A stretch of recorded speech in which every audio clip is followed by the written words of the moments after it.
Assalamualaikum warahmatullahi wabarakatuh. Alhamdulillahi rabbil alamin. Alhamdulillahil fatahil alim alladzi arsyada man istafahu min ibadihi lit ta'lim wa ta'lim wa ja'ala al-ilma sababan najati wal fawzi bizulfa 'indal malikil azim. Wassalatu wassalamu ala man arsalahu Allahu hadiyan ila siratal mustaqim wa ala alihi wa sahbihi faizin min suhbatihi wa tiba'ihi bil khuludi fi daril baqa'i wan na'im. Alhamdulillah di malam hari ini kita bisa kembali melanjutkan kajian edisi Ba'da Tarawih atau kajian itikaf di malam 27 ini. Mudah-mudahan amalan ibadah kita diterima oleh Allah Subhanahu wa taala. Masih bersama kitab At-Tibyan fi Adabi Hamalatil Quran. Imam Nawawi rahimahullah itu merupakan salah satu ulama yang sangat produktif dalam menulis berbagai macam cabang keilmuan Islam, dari ilmu hadis, tentang zikir, tentang Al-Quran. Ini merupakan kitab beliau Tibyan, termasuk di yang banyak dikaji tentang interaksi adab dengan Al-Quran. Kita sudah masuk ke bab yang ketiga, al-babus salis fi ikrami ahli Al-Quran wan nahyi an idza'ihi. Jadi bab ketiga ini di kitab At-Tibyan, Imam Nawawi menyebutkan tentang bab memuliakan ahli Al-Quran dan larangan mengganggu mereka. Nah, ahli Al-Quran ini sebenarnya luas maknanya, bukan hanya yang bisa membaca, menghafal, bukan hanya itu. Ulama yang memahami, ulama yang paham Al-Quran, nah, ulama yang menjelaskan makna Al-Quran, itu juga bagian dari ahli Al-Quran, sebagaimana diterangkan oleh Imam Nawawi di kitab At-Tibyan ini. Wa may yu'azzim, beliau di awal-awal bab ini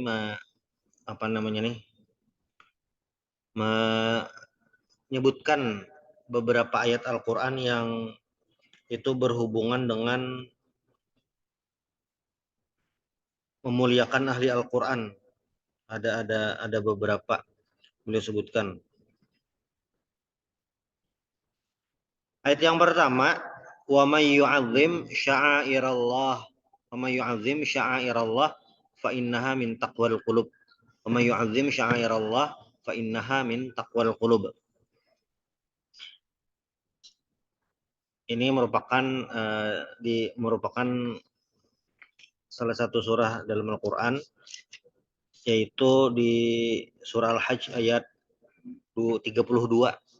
Wa may yu'azzim sya'airallah, siapa yang yu'azzim sya'airallah, sya'air itu jamak bentuk plural dari syairah. Syairah itu artinya tanda yang memang dinampakkan.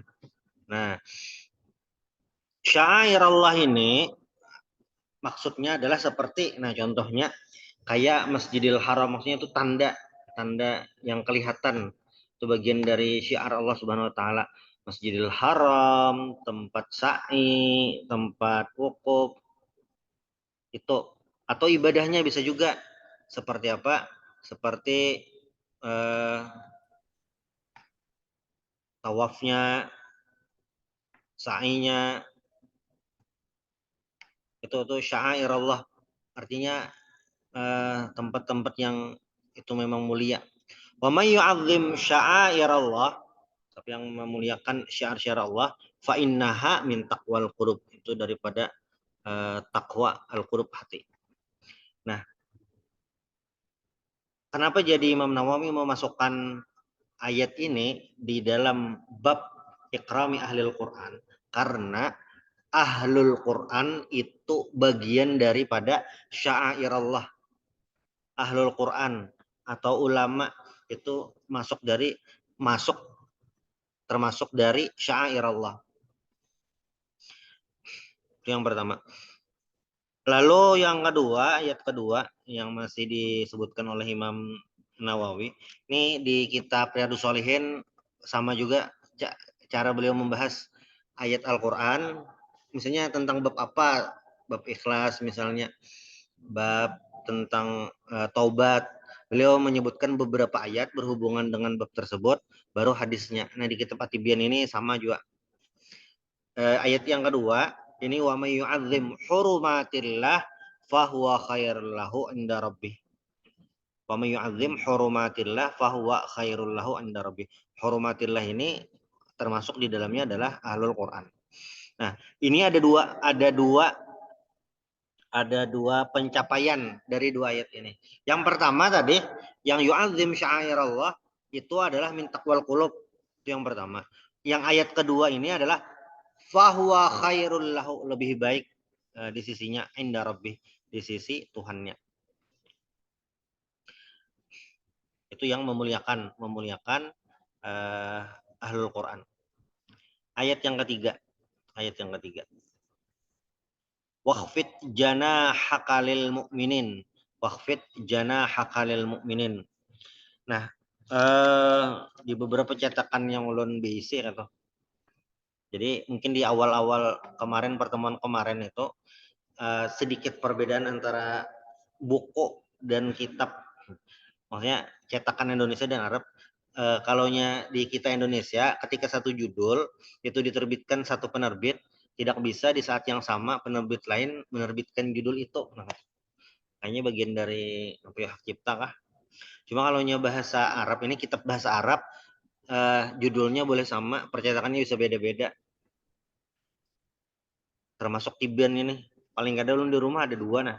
Sebuting cetakan Indonesia yang Surabaya, Haramain. Ini yang versi mini, ini cetakan Darussalam. Cetakan Darussalam ini luar negeri, di Mesir. Termasuk yang kalaunya PDF-nya nih beda lagi. Darul Minhaj, beda lagi penerbitnya. Kalau yang di Darul Minhaj, ini kalaunya dalam maksudnya santri, kitabnya apa dipakai, cetakannya apa itu berpengaruh. Nah, di sini wakhfid janahaka lil mu'minin. Kalau yang wakhfid janahaka lil mu'minin ini di surah Al-Hijr, di surah Al-Hijr. Kalaunya wakhfid janahaka liman ittaba'aka minal mu'minin itu di surah Asy-Syu'ara. Mirip-mirip maknanya, cuma beda ayat. Nah, di salah satu di sini yang wakhfid janahaka lil mu'minin, Imam Nawawi kenapa jadi memasukkan ayat ini juga bagian dari ikrami ahli Quran, memuliakan ahli Quran. Wakhfid itu kan secara makna rendahkan, ikhfid rendahkan, janahaka, janah itu sayap. Kan di surah Fatir itu ketika menggambarkan tentang malaikat uli ajnihatin masna wa thulatsa wa ruba'. Malaikat itu memiliki sayap uli ajnihatin, masna dan dua, wa thulatsa wa ruba', 2 3 4. Yazidu fi khalqi ma yasha. Bisa lebih daripada itu. Bahkan dalam sebuah riwayat kan malaikat Jibril itu kata Rasulullah SAW, sayap beliau itu ada 600 buting sayapnya. Burung itu kan dua aja. Burung ayam pokoknya ungges semuanya. Sayapnya itu dua. Nah, malaikat itu macam-macam. Malaikat Jibril itu 600. Wakhfid itu secara makna rendahkan. Janahaka lil mu'minin. Janah itu sayap. Sayapmu kepada orang-orang beriman. Ayat yang mirip dengan seperti ini, yang disuruh merendahkan sayap, satu untuk orang beriman, yang kedua kepada kedua orang tua, al-walidain. Nah, apakah manusia memiliki sayap? Tentu tidak. Berarti ini merupakan kata-kata kiasan. Kenapa jadi memakai janah sayap? Sayap itu dimiliki oleh burung, dan sayap itu gunanya adalah untuk terbang, dan terbang itu simbol dari sebuah al-ulu, tinggi. Jadi ketika burung itu bisa terbang, ketika burung itu sedang terbang, itu dia berarti berada di ketinggian, lagi tinggi. Jadi sayap itu digunakan untuk untuk lagi naik sayap tunggang. Tapi di ayat ini malah sebaliknya, waqfid janahaka lil mu'minin. Nah, disuruh menurunkan sayap. Artinya apa? Ini artinya tentang merendahkan atau memuliakan. Atau bahasa lain, tawadhu. Jadi ketika simbol tinggi itu, simbol bisa naik, itu adalah sayap, dan sayap ini disuruh diturunkan, nah artinya kita disuruh tawadhu, maka ketika seseorang itu tawadhu, bukan membuat orang tersebut malah jadi hina, tidak, itu malah menambahkan al-izzah bagi orang yang tawadhu tersebut. Bagaimana Allah Subhanahu wa taala mengumpamakan kerendahan hati itu pakai sayap, yang sayap itu simbol ketinggian. Di masa ayat Al-Quran ini turun, gedung pencakar langit belum ada lagi, simbol tinggi, apalagi gedung-gedung tinggi kita ada, lantai tingkat 100 belum ada di saat itu. Tetapi Allah Subhanahu wa taala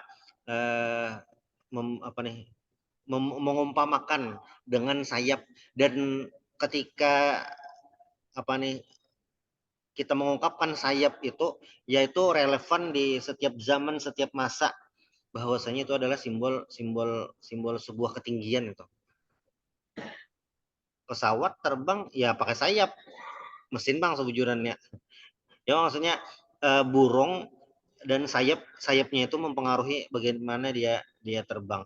Nah, ketika di ayat ini waqfid janahaka lil mu'minin, waqfid janahaka lil mu'minin, ini menunjukkan tentang bagaimana Allah Subhanahu wa taala menyuruh orang-orang beriman tawadhu atau menghormati orang-orang lain. Ini secara umum lil mukminin, orang-orang beriman dihormati.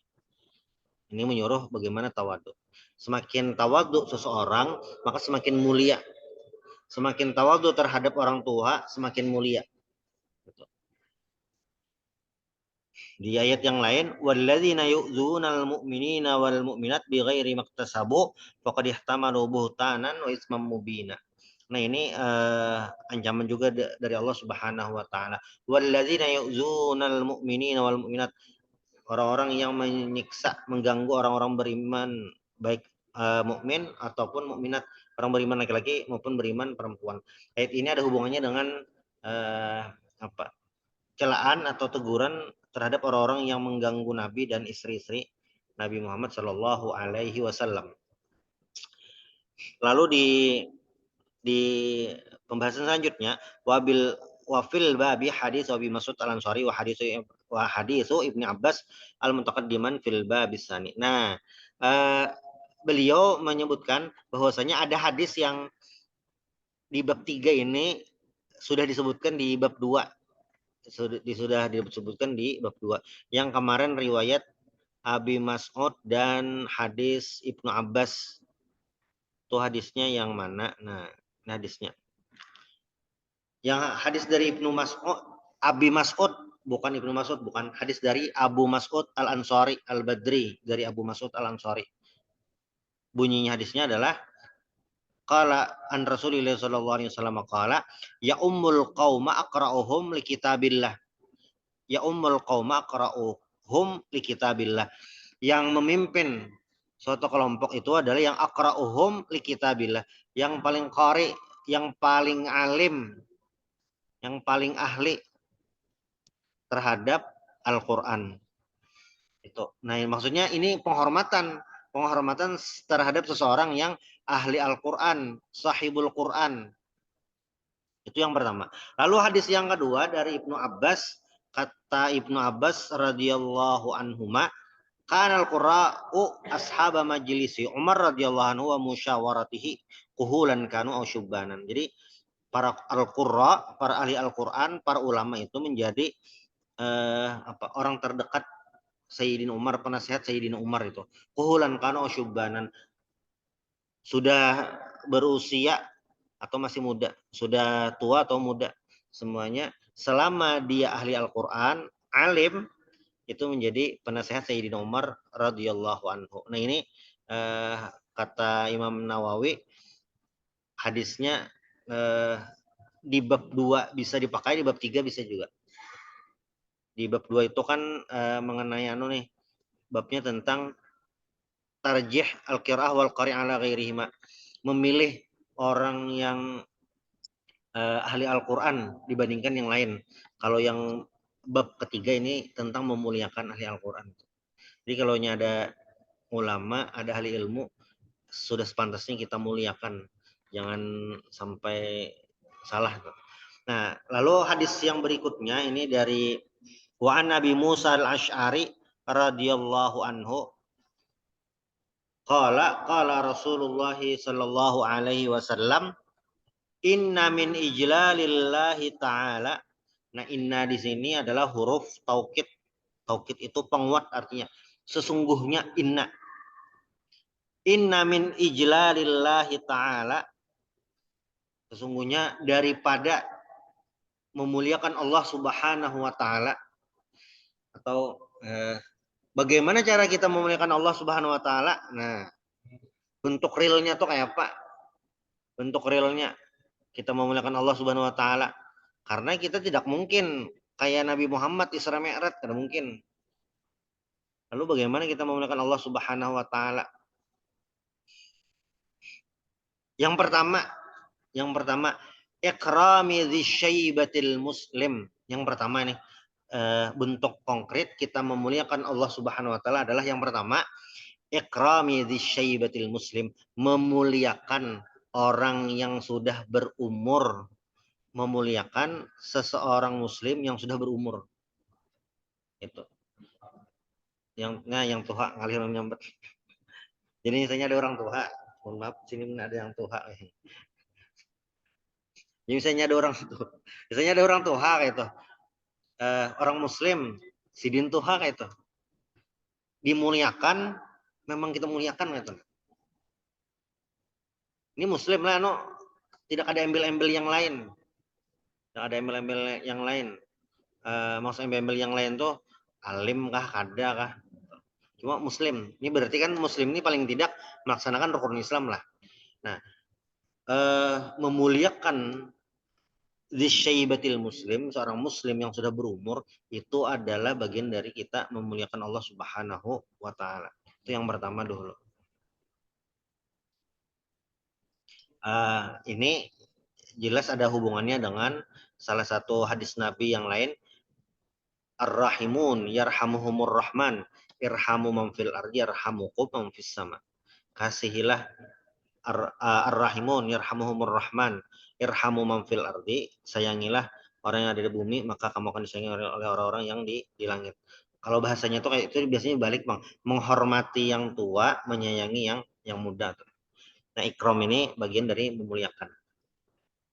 Itu yang pertama, memuliakan dzisyaibatil muslim. Jadi memang memiliki keistimewaan. Jadi bukan sekedar etika biasa, itu memang Nabi Muhammad SAW mengajarkan seperti itu untuk memuliakan yang lebih tua. Dan itu sudah diajarkan oleh Rasulullah SAW dan diajarkan oleh para sahabat. Itu yang pertama. Lalu yang kedua, wahamilil Quran ghairil ghali fihi wal jafi anhu. Ghairil hamilil Quran ghairil ghali fihi wal jafi anhu. Nah, bahasa sederhananya itu kayak ini, nah, hamilil Quran ghairil ghali fihi wal jafi anhu. Hamilil Quran yang moderat. Maksudnya apa, Gerang? Al-ghali itu berlebihan. Berlebihan itu kayak bebuhan khawarij. Berlebihan. Kayak apa ya? Sayyidina Ali.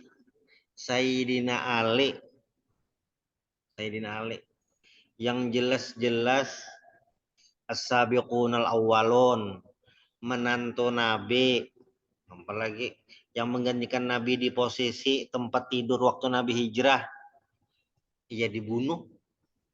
Kayak Pak Khawarij itu, nah, cara mengukur ini sahabat loh, Jadi kan setelah peristiwa perang Siffin dan itu damai, Khawarij ini asalnya pendukung Sayyidina Ali, pendukung ekstrim Sayyidina Ali. Jadi kayak kecewa. Ini bukan sekedar kecewa biasa. Kecewanya itu malah mereka memiliki alat ukur sendiri melihat keimanan seseorang. Sayyidina Ali loh ini. Jadi kesimpulan mereka, ini ada 3 orang yang mengacaukan umat Islam. Sayyidina Ali, Muawiyah bin Abi Sufyan, dan Amr bin As. Jadi di kesepakatan mereka, Khawarij ini untuk membunuh 3 orang ini. Nah, kebetulan waktu di subuh itu Muawiyah apa namanya ini pas sidin garing kan itu Amr bin As sama juga Sayyidina Ali turun. Jadilah khalifah yang mulai Sayyidina Abu Bakar, Umar, Utsman dan Ali itu khalifah sekaligus imam sembahyang katanya. Jadi kita bilanya ingin mengulang romantisme khalifah itu syaratnya memang berat itu. Ahli ilmu agama, ahli ilmu dunia juga tuh. Harus paket lengkap tuh. Makanya ketika Nabi Muhammad meninggal, mengganti Nabi itu siapa? Tuh waktunya panjang sampai keluar nama Sayyidina Abu Bakar itu. Nah, Khawarij itu menganggap Sayyidina Ali ini bermasalah keimanannya bermasalah, makanya dibunuh. Kayak Pak Sayyidina Ali yang keluarga Nabi tinggal bersama Nabi, apalagi menantu Nabi, kurang apa lagi Sayyidina Ali. Ini yang hamil, Khawarij itu hafal Quran, membaca Al-Quran, hafal Al-Quran, tapi ghairil ghali fihi. Itu yang berlebihan, al-ghali itu hulu, dari hulu berlebihan, wal jafi anhu, jafi ini malah sebaliknya, yang malah ilmu agamanya kurang sama sekali. Jadi salah satu kita memuliakan Allah Subhanahu wa taala adalah kita memuliakan yang ahli Al-Quran memang benar-benar, yang bujuran ahli Al-Quran. Ini ahli Al-Quran ya. Besoknya harus berokok tengah hari bulan puasa. Hari puasa tengah jalan maka alung nih pondok tahfiz ini. Siang hari kan memang ada puasa. Lain namanya gila sudahnya. Nah, itu ada apa? Itu al-jaf itu malah sebaliknya. Jadi harus sedang-sedang tuh. Yang memang sedang itu. Nah, kalau bahasa lain kita terjemahkan adalah hamil Qurannya adalah orang yang uh, ahli Al-Quran mengamalkan ilmunya. Nah, itu. Yang tidak ekstrem, tidak berlebihan. Jadi kalau kita baca kehidupan para sahabat itu, salah satu sahabat itu yang sangat ekstrim luar biasa adalah Abu Dzar Al-Ghifari. Standar kehidupan sidin di dunia itu untuk standar hidup di akhirat. Nah, itu. Makanya waktu minta lawan Nabi, request minta jabatan, minta amanah lah sederhananya. Soalnya sahabat Nabi itu sudah dapat amanah masing-masing. Abu Dzar ini minta kepada Nabi untuk amanah, disuruh apakah itu. Makanya jar Nabi, kamu itu lemah. Nah, lemahnya ini bukan Abu Dzar lemah tenaga, lemah iman, bukan. Abu Dzar ini tipikalnya orang sangat akhirat. Sangat akhirat. Kayak ibarat baju itu barang aja habang, kuning, terserah aja. Yang penting berbaju. Tanah kayak apakah? Rumput kada ditabes barang aja kayak pokoknya akhirat aja. Itu kalau jadi pemimpin ngalih benar. Ada tuh orang baru lapar atau orang kehausan, untung ulahkan banyu nah. Istilahnya kayak itu nah. Itu ketika kita di sebuah lembaga, pemimpinnya itu standarnya itu sangat sederhana, anak buah sakit benar. Ketika itu jadi sebuah standar, nyamannya kayak ini nah, perusahaan. Beliau secara pribadi dalam sebulan mampu hidup 1.000.000 karena hemat. Sudahlah 1.000.000 untuk saat ini. Pas beliau jadi pimpinan, ternyata kebijakannya itu gajinya ya 1.000.000 itu. Nah, kada sama. Kada kawa itu. Nah, Abu Dzar itu model yang kayak itu, kada sama Bang, cuma kada. Makanya zaman Sayyidina Utsman bin Affan radhiyallahu anhu, kalau kita baca sejarah itu, Abu Dzar itu diasingkan, sahabat Nabi diasingkan. Karena statement Sayyidina Abu Dzar ini mengkritik Muawiyah itu mengganggu stabilitas negara, lalu diasingkan di namanya Ar-Rabzah. Itu sudah Nabi prediksi. Karena Abu Dzar ini meninggal di pengasingan dan nanti akan disolatkan oleh rombongan orang-orang soleh. Jadi pas Sidin meninggal, lawan anak Sidin di Robzah itu apa nih terasing meninggal, ternyata ada kelompok sahabat yang waktu itu lewat di situ, wah Abu Dzar kah, langsung disembayangkan.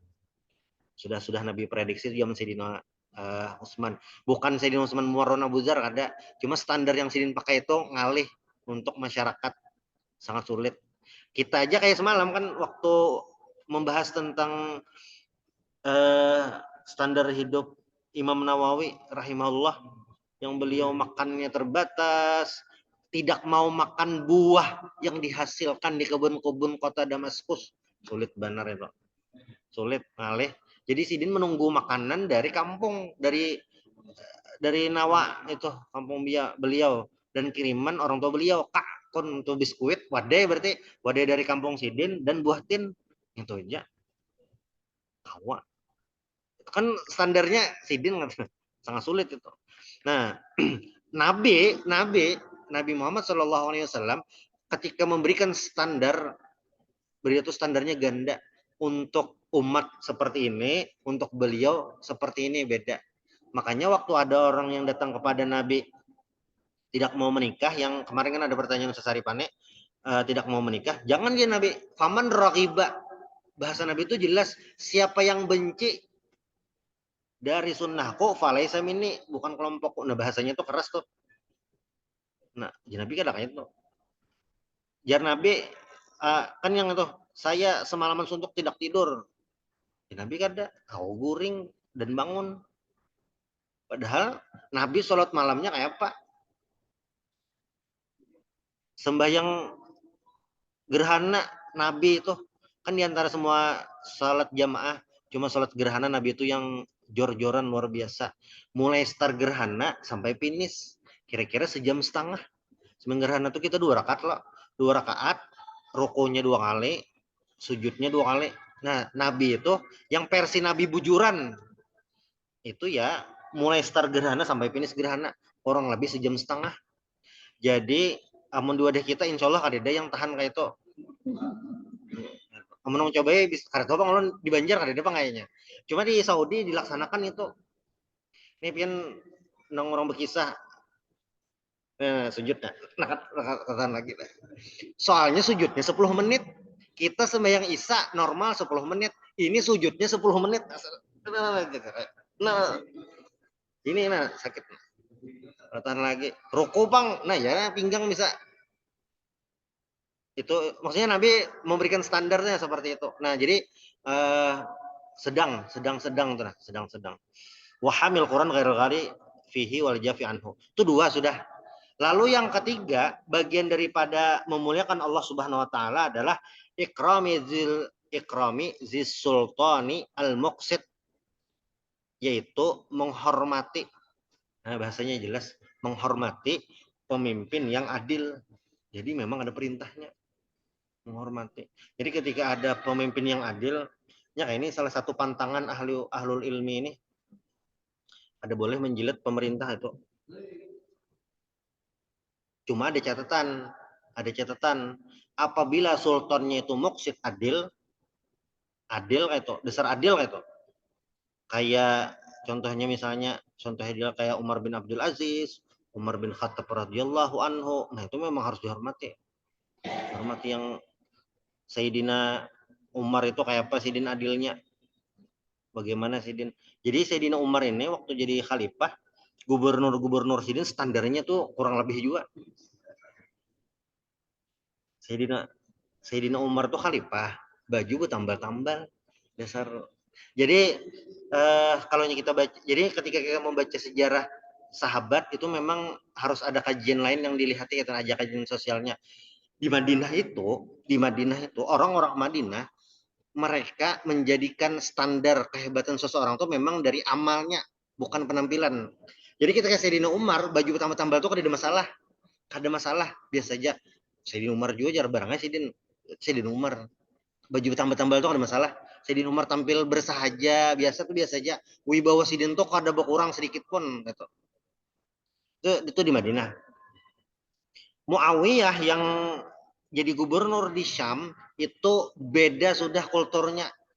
Makanya ketika ditegur oleh Sayyidina Umar, kenapa pakaian kamu ini seperti raja-raja? Ujar Muawiyah di sana itu beda. Makanya dia ACC oleh Sayyidina Umar. Muawiyah itu sudah beda dah. Biar dah itu. Karena memang di sana penampilan nomor satu itu.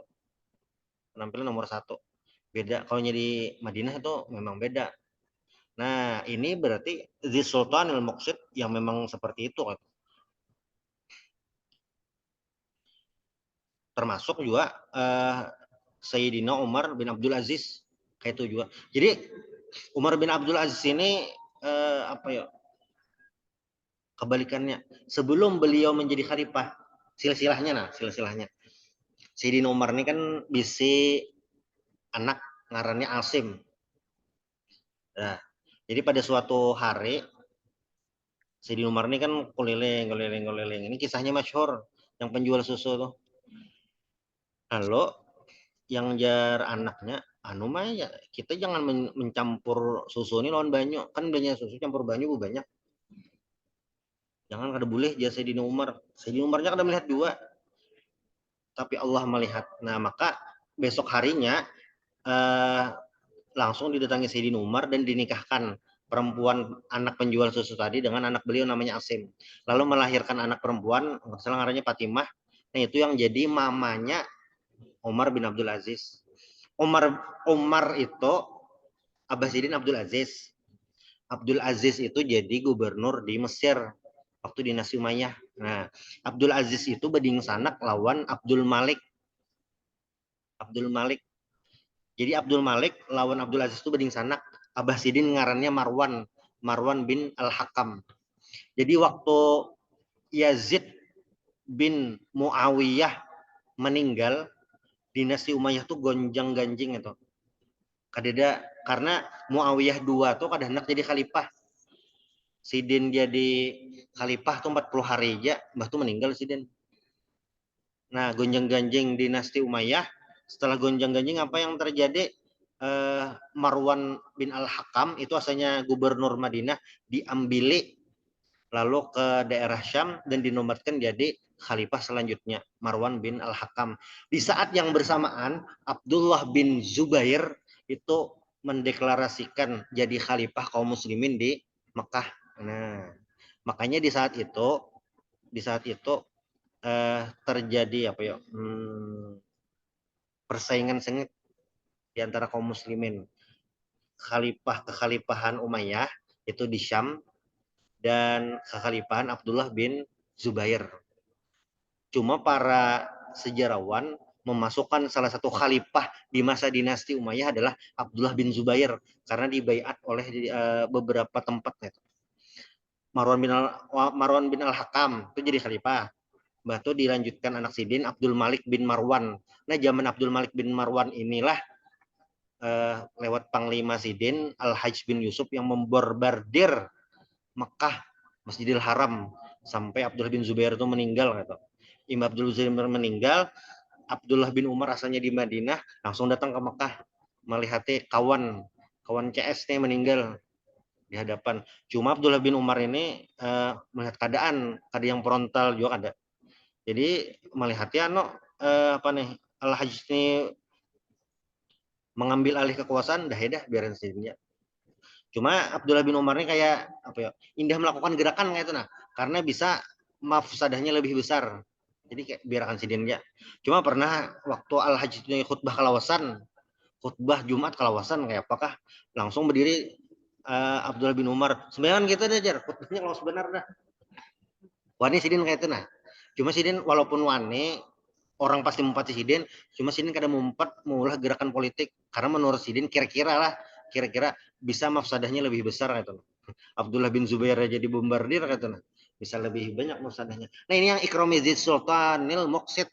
Ujar Nabi berarti ada 3. Dzis Syaibatil Muslim wa hamil al-Quran ghairil ghali fihi wal jafi anhu dan Ikramizid Sultan al-Muqsid.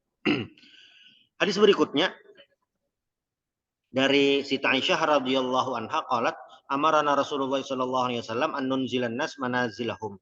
Nabi ujar Siti Aisyah menyuruh kami untuk an nunzilan nas manazilahum, untuk menempatkan orang-orang sesuai tempatnya. tokoh-tokoh kayak kepala di depan, yang di belakang. Nah, disesuaikan loh, disesuaikan. Itu hadis Nabi.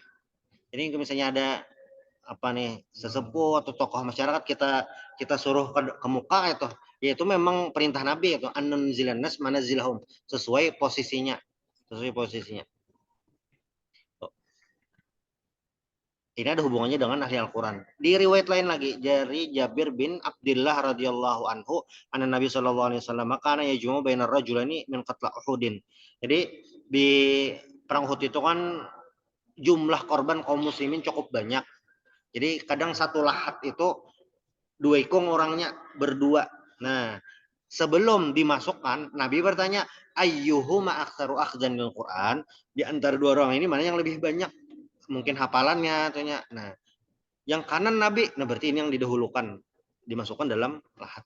Bahkan dalam meninggal pun orang ahli Al-Quran ini didahulukan, saking harus dimuliakannya. Jadi tidak bisa sembarangan. Di riwayat lain lagi nih dari Abu Hurairah, bunyi hadisnya ini dari Imam Bukhari lah. Annallahu azza wajal qala man adali waliyan faqad adantuhu bil harbi. Siapa yang menyiksa waliku, kekasihku, maka itu mengizinkan aku dengan perang. Maksudnya apa?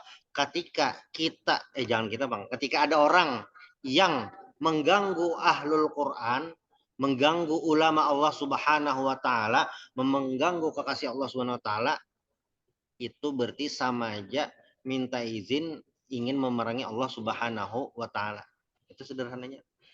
Di hadis lain lagi, man sholat subha. Nah, ini salah satu fadilah sholat subuh. Fahuwa fi zimmatillah, itu dalam tanggungan Allah Subhanahu wa taala. Fala yatlubannakumullahu bisyai'in min zimmatih. Maka jangan minta apa-apa terhadap orang yang dalam penjagaan Allah Subhanahu wa taala. Bisa jadi seseorang itu hari itu misalnya teranjah pohon pisang. Cuma karenanya sembahyang subuh ada jadi. Karena apa? Fi zimmatillah. Fi zimmatillah. Bahkan ada mungkin pemimpin pasukan lah. Bilanya yang hendak dibunuhnya nih sembahyang subuh, ada jadi dibunuhnya. Karena bisa terlanggar hadis ini ya kan. Ada waninya. Lalu di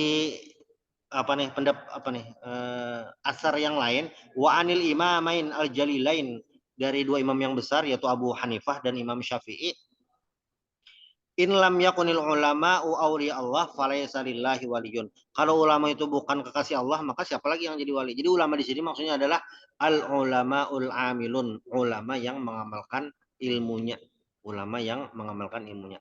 Nah, Abu Hanifah ini ngaran sidin, nama sidin adalah Nu'man bin Sabit bin Zauto. Itu nama Abu Hanifah. Nah, ini ulama yang dikenal dengan kunyah. Kalau Imam Syafi'i kan nama beliau Muhammad bin Idris bin Abbas bin Osman bin Syafi'. Nah, itu.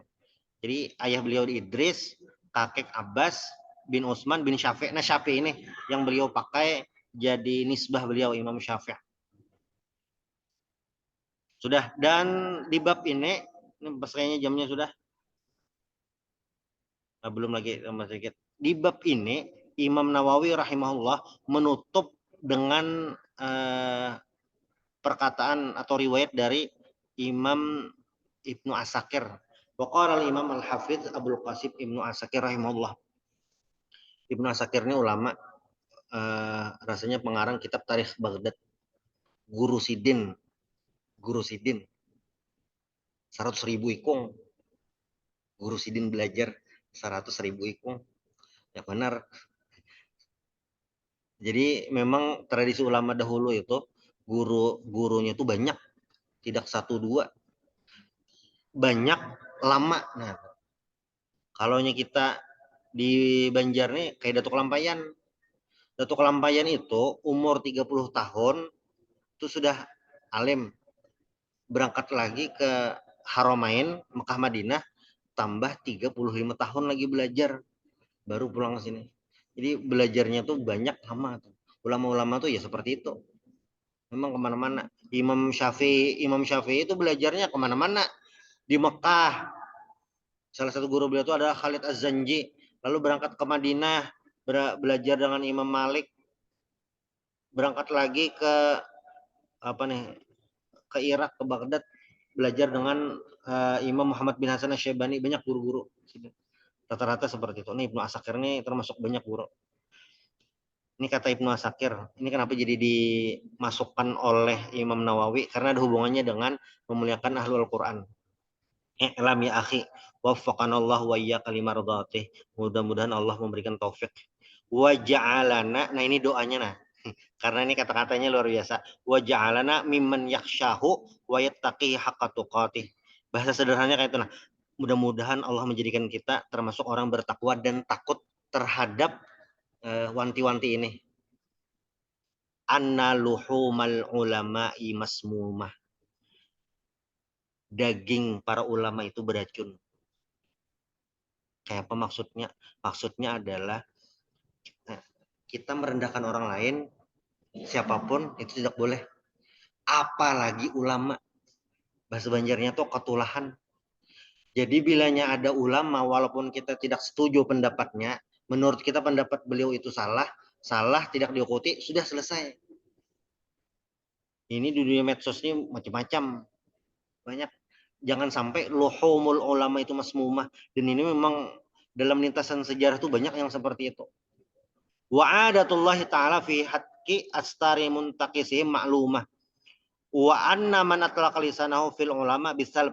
Jadi siapapun yang atlaqa lisanahu itu berkata-kata merendahkan ulama itu aib. Nah, maka ini kata Ibnu Asakir dan dikutip oleh Imam Nawawi, ibtalahullah ta'ala qabla mautihi bi mautil qalbi. Jadi siapapun yang mencela ulama sebelum matinya, sebelum mati fisiknya, itu akan mati hatinya. Beliau kutip dari ayat Al-Qur'an, ini di apa nih? Salah satu ayat, falyahzaril ladzina yukhalifuna an amrihi an tusibahum fitnah, dapat fitnah, au yusibahum azabun alim. Kayak itu. Oh, ini pokoknya jadi benar dah. Siapa aja kita setuju atau tidak terhadap ulama itu ada masalah. Karena tidak semua ulama atau ustadz pendapatnya kita setuju. Ada mungkin juga ada yang cocok, ada yang enggak ada. Cuma catatannya sebutin, jangan mencela atau merendahkan. Walaupun kita 180 derajat bertolak belakang dengan pendapat beliau, tidak setuju. Cuma jangan mencela. Karena kalau dalam lintasan sejarah sebenarnya para ulama itu kadang ada yang mengeluarkan pendapat-pendapat syadzah, pendapat yang syadz. Syadz itu artinya yukhaliful jumhur atau lain. Cuma tetap jangan dianeh-anehkan, tetap jangan dianeh-anehkan. Karena apa tadi? Luhumul ulama masmumah. Yang bisa ketulahan tuh kayak itu. Ketulahannya itu bisa macam-macam. Jadi pernah ada kejadian seseorang yang apa ya? Dengan sengaja tuh menulis nama ulamanya itu diperkecil, entah maksudnya merendahkan atau apa kayak itu.